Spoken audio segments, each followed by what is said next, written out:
It's common for fuel lines to harden and crack over time. If fuel is left sitting in your tool for long periods of time, it will cause the lines to harden faster. Cracked fuel lines lead to potentially dangerous fuel leaks. If your engine is leaking fuel, you should stop using it and fix the leak immediately. Replacing your engine's fuel lines is a repair that you can do yourself, and I'm going to show you how. Hi, I'm Mark Socha. Do-it-yourself repairs like these are easier than you might think. From lawn machines to cordless drills, kitchen mixers, Outdoor grills. our how-to videos walk you through each repair from start to finish. So doing it yourself means never having to do it alone. Let's get started. Before you replace the fuel lines in your tool, you want to make sure that you've drained all the fuel from the fuel tank. I'll begin by removing the air filter cover and the spark plug.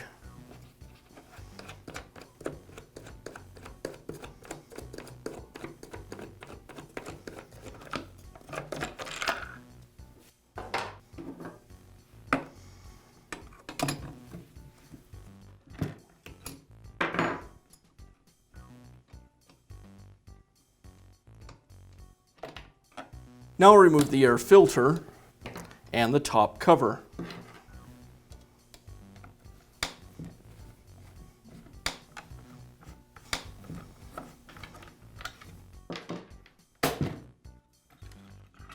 Now I can remove the air filter base. There's a screw at the bottom of the base, and then the two nuts that secure the base and the carburetor.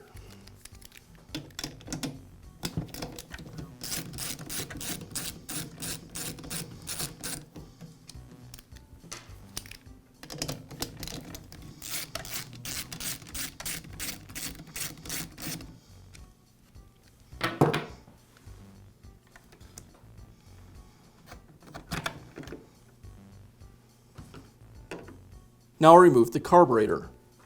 I'll pull the throttle linkage away from the handle. Now I can slide the carburetor off the studs.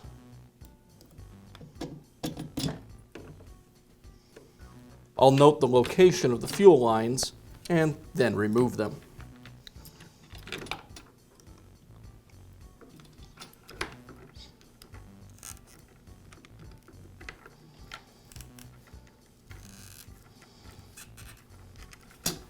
Now I'll remove the return line from the primer.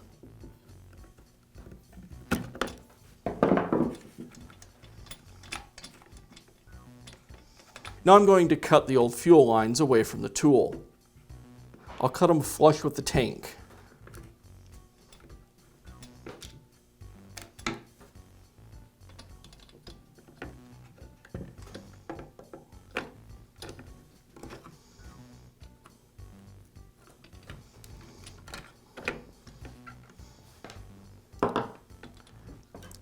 There's a short piece of fuel line that runs from the primer bulb to the carburetor, and that piece I can just remove. I'll use a small screwdriver to press the remainder of the lines into the tank.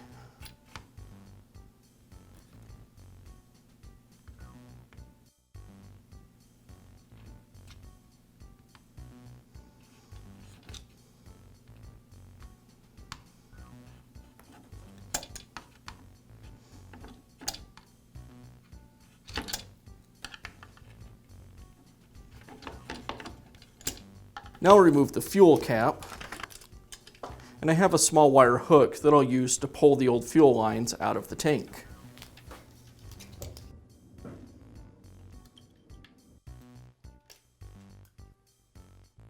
Now I can begin installing the new fuel lines. The kit comes with two different sizes of fuel line, a smaller one and a larger one. Depending on your tool, you might use only the large, only the small, and some tools you'll use some of each. In the case of our chainsaw, I just need the larger line.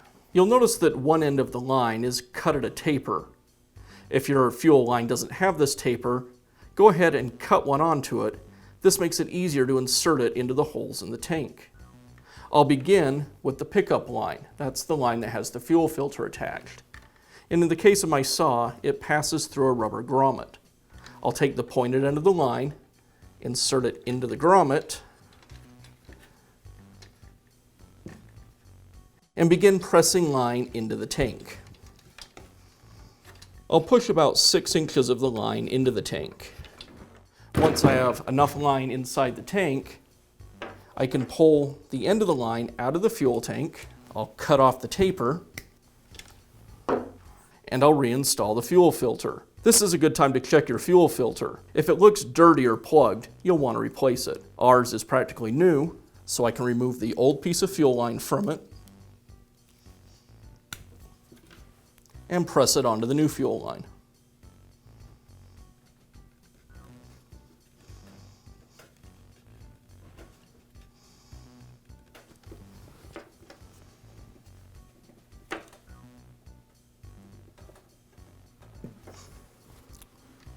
Now I'll pull the fuel line back into the tank.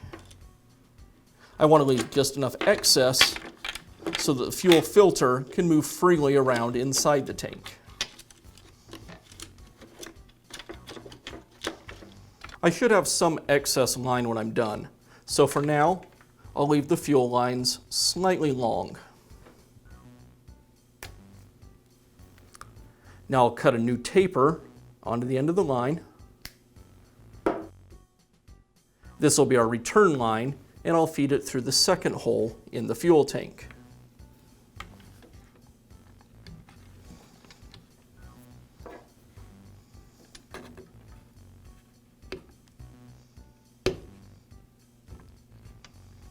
Again, I'll feed enough line into the tank until I can pull it out through the fuel cap opening.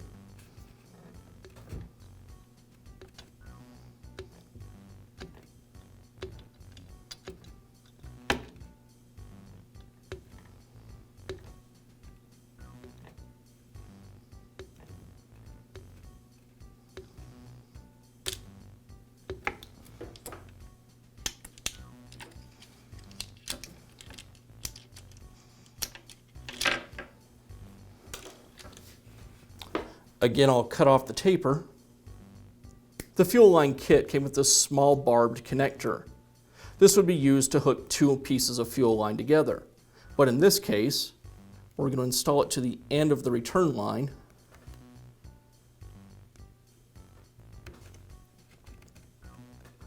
And this will just prevent the return line from being pulled out of the tank.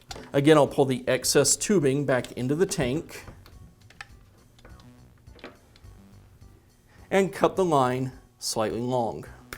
This is the short piece of line that goes between the carburetor and the primer bulb. Because my line is in one piece, I can use it as a template to cut a new piece of line. If your line had cracked, you'd just need to estimate the distance between the primer bulb and the carburetor.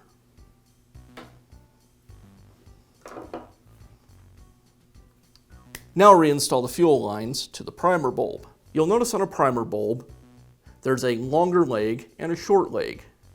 The short leg draws the fuel into the primer bulb, and the long leg returns it back to the fuel tank. I want to install the short piece of fuel line to the short connector. That way the fuel will be drawn through the carburetor. So first, I'll slide the new piece of fuel line onto the short side of the primer bulb.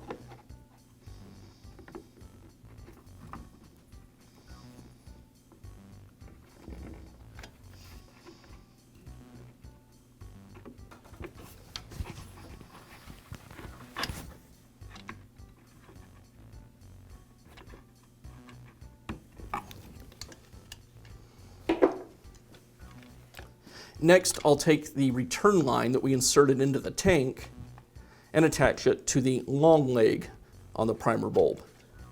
You want to size the lines as you do this, as we cut them long. Trim this line down and install it onto the primer bulb.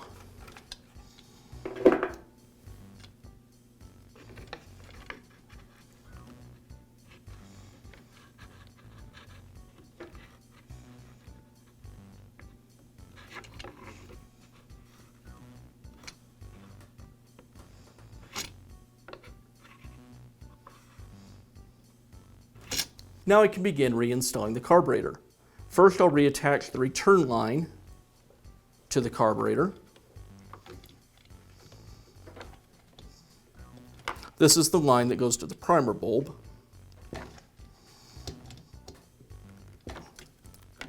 And now the incoming fuel line. And again, this line I need to size. So I'll place the carburetor onto the studs.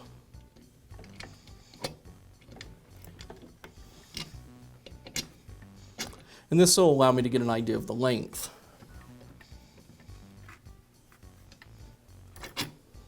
Looks like I need to remove about the same amount from this line. I'll pull the carburetor back off and install the line.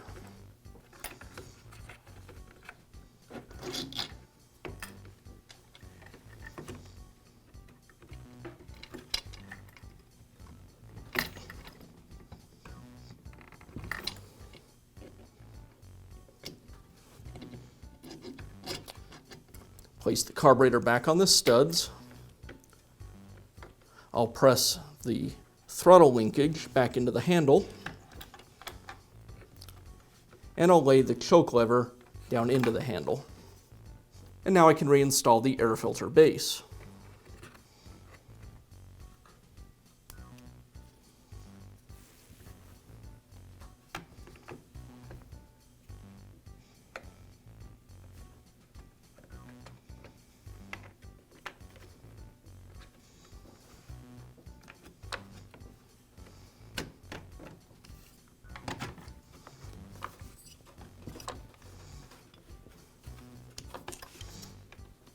And I'll secure the base with the screw at the bottom and the 2 nuts.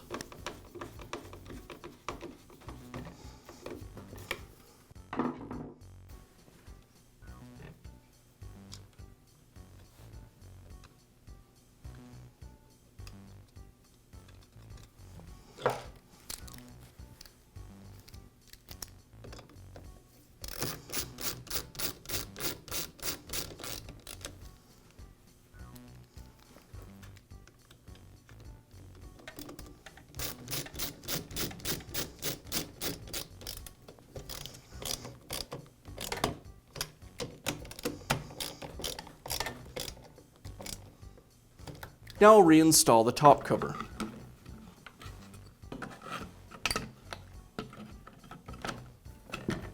And I'll secure it with the screws.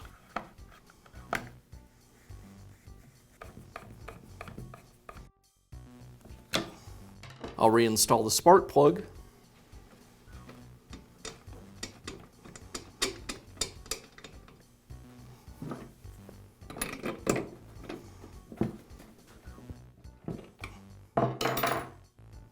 And finish up by reinstalling the air filter and the air filter cover.